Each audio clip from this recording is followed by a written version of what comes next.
I am in India meeting with this amazing man, Bubu, that to me you have a very big heart and a big passion for your country and for your people. Yeah, definitely. I'm basically, I don't want to say that I'm just Indian. I think I'm a global citizen. I believe in one world and one family. And all people are human. So I like to be as much as possible international, but same time think globally and act locally is my philosophy. You have to think global, but same time you have to act local, which is very important that in your environment where you live, you make sure that things are in order. So I am more a kind of a traveler who travel a lot. I come from a very middle class family in India, but I did my professional degree professional courses in engineering, but that was probably not my destination. We believe in destiny in India. So I started a small tour company, and the objective was to be different, to show people a different India, which focuses more to the life and people and the festivals and happening in day-to-day life. So that gave me an ample chance of traveling to different corners of my country, not the tourist destination, but more to the villages, more to the festivals, fairs, where I met India at its best. We call it Bharat, not India. Bharat is the name which is the authentic name of India in terms of locally known. So I started as a tour company, but slowly traveling taught me a lot of things.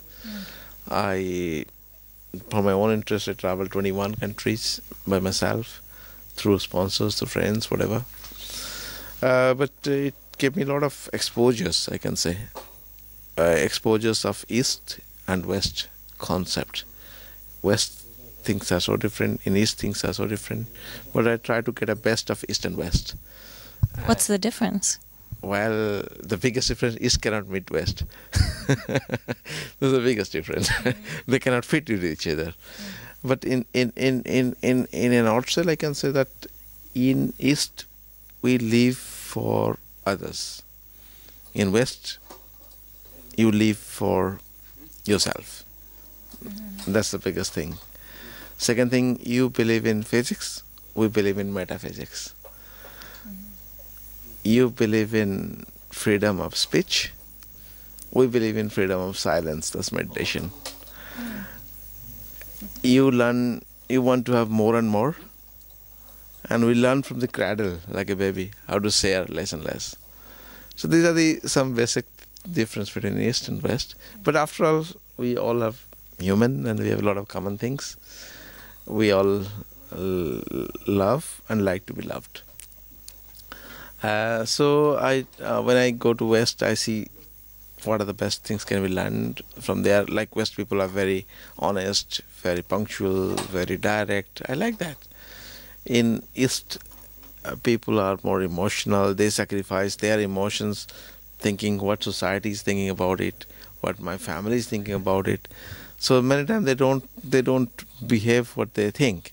They work under a compulsion of life and circumstances of society and stuff. So society is very important. Family is very important in East.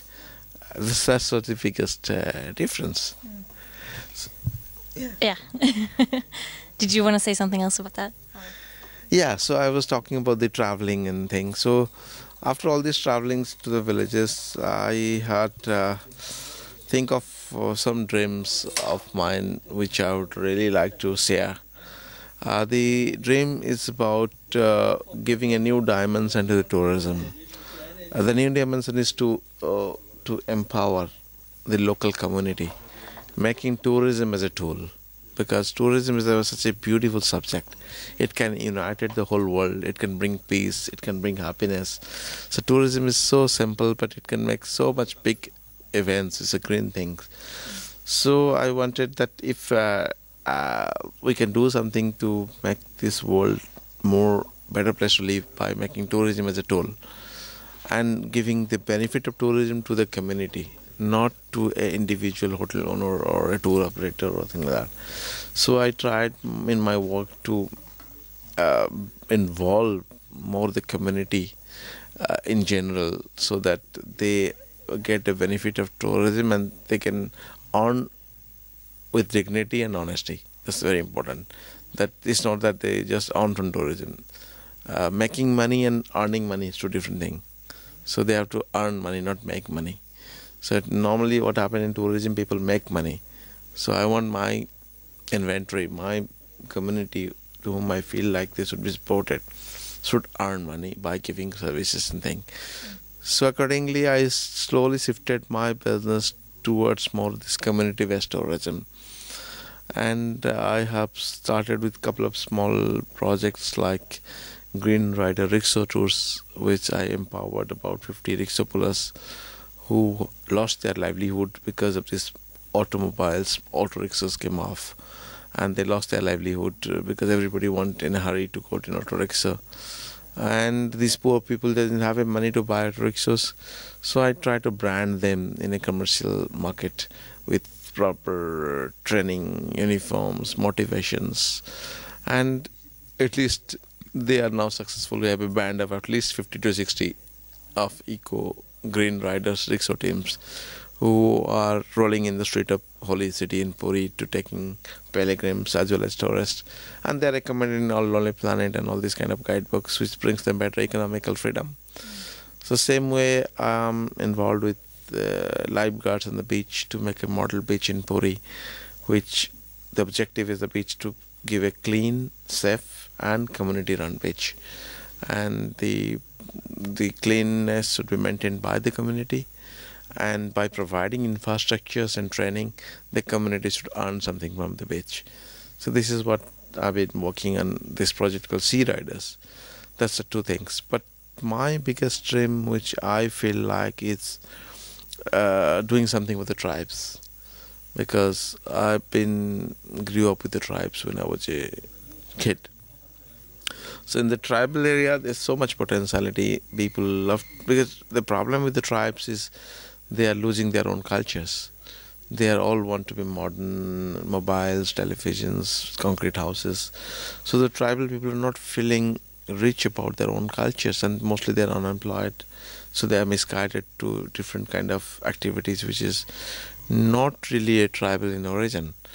So I would like to, and a lot of tourists are visiting tribal weekly markets and stuff, but the contribution in terms of tourism to the tribes is very negligible.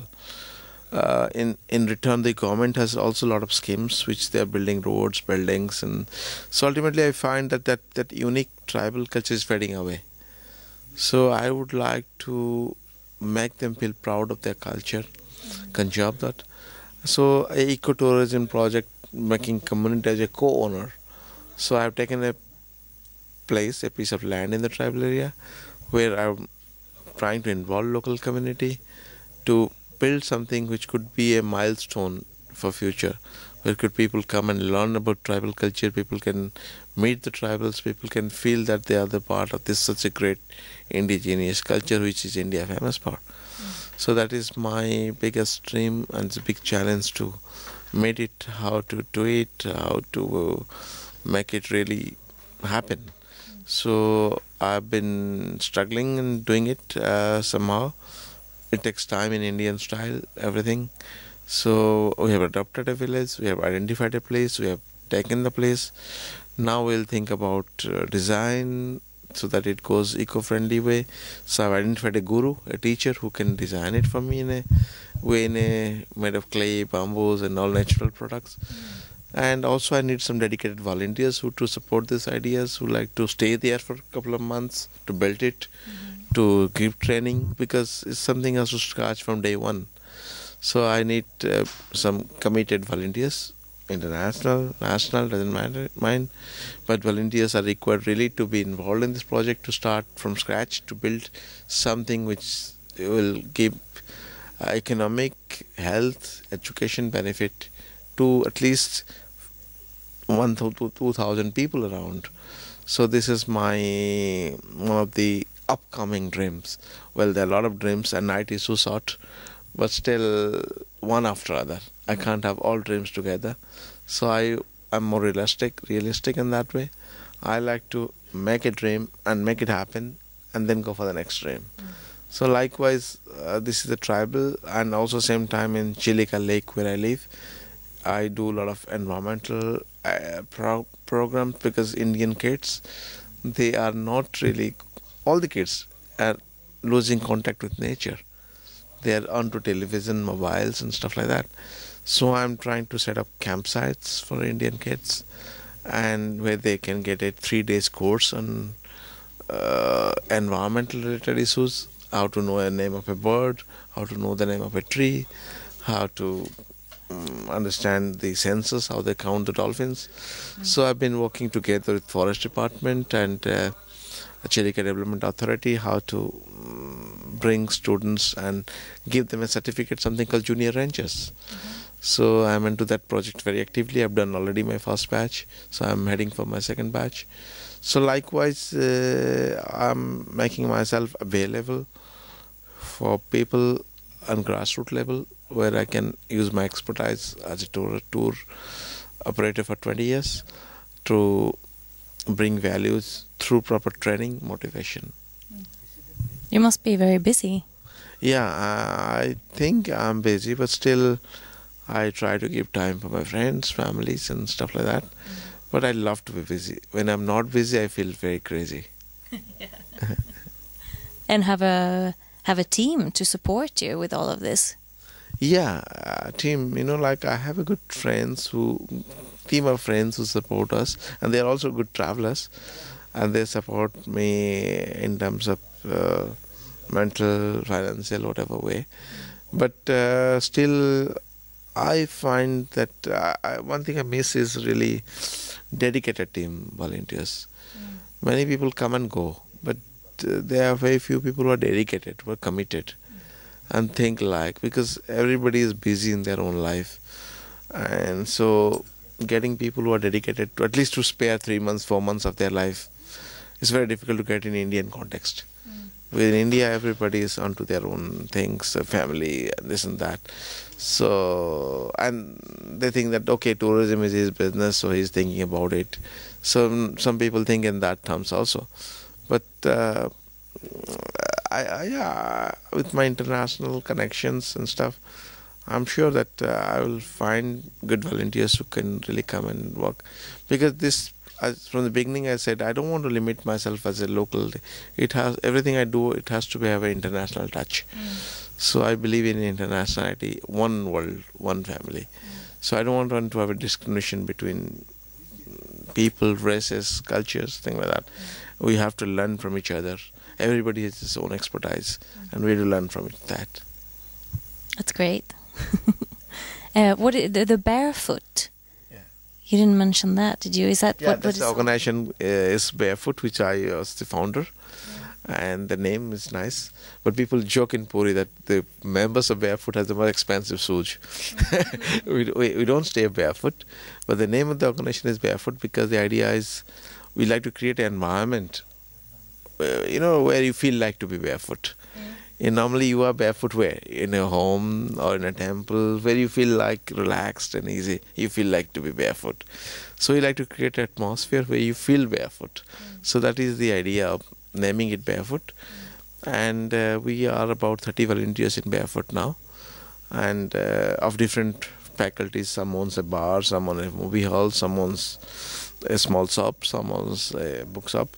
Like this, we have different faculty of people on this Barefoot, and I lead them, and I'm happy that I get good support from my teammates from Barefoots. Whenever I call them, they're all there, and we have about 150 volunteers also. Like they are basically athletes who come for beach cleaning, and regularly once in a week we do beach cleanings, and every month we do some kind of social activity for sure. So Barefoot is a non-government, non-profit organization, but without office. We don't have an office, everything on net-based, and my heritage too is support. That's the standing office for mailing and everything. because we don't want to spend money on staffs and stuff like that. So whatever, and we have not taken till date any contributions from anybody. It's mostly from our own resources we have done, and we like to go that way also. Well, thank you for sharing about all the things that you do and all the things that you take action in doing to really make a difference in this world. Yeah, I feel lucky to give than take, because it's nice to be in a site where you can give than to receive. So I would give. I'm not talking in terms of financial or in terms of material. I'm talking give in terms of mind, in terms of thinking, in terms of time, everything. So it's many times we forget to give. We only like to take. But I think the world has given enough to us. It's time for us to give back. Thank you, Bubu. It's my pleasure.